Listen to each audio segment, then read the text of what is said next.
കഴിഞ്ഞ ഒരാഴ്ചയായിട്ട് ശാരീരികമായിട്ടും മാനസികമായിട്ടും ഞാൻ ഒരുപാട് ബുദ്ധിമുട്ടിയിട്ടുണ്ട്. ഈ BEd എന്ന് പറയുന്ന കോഴ്സ് പുറത്തുനിന്ന് കാണുന്ന പോലെ അല്ല, ഉള്ളിൽ നിൽക്കുമ്പോ അറിയുള്ളൂ എത്രത്തോളം ബുദ്ധിമുട്ടുണ്ട് എന്നുള്ളത്. എല്ലാം പതുക്കെ പതുക്കെ ശരിയാക്കി എടുക്കണം.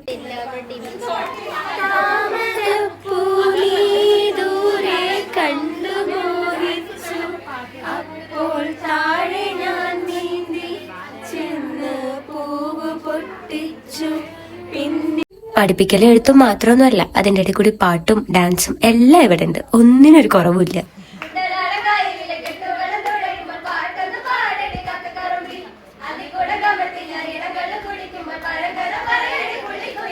ആർട്ട് ആൻഡ് ഡ്രാമയുടെ ഭാഗമായിട്ട് ഞാൻ ചെറിയൊരു പാട്ടൊക്കെ പാടി. അപ്പൊ ഇന്നത്തെ വീഡിയോ ഇത്രയുള്ളൂ. Bye friends.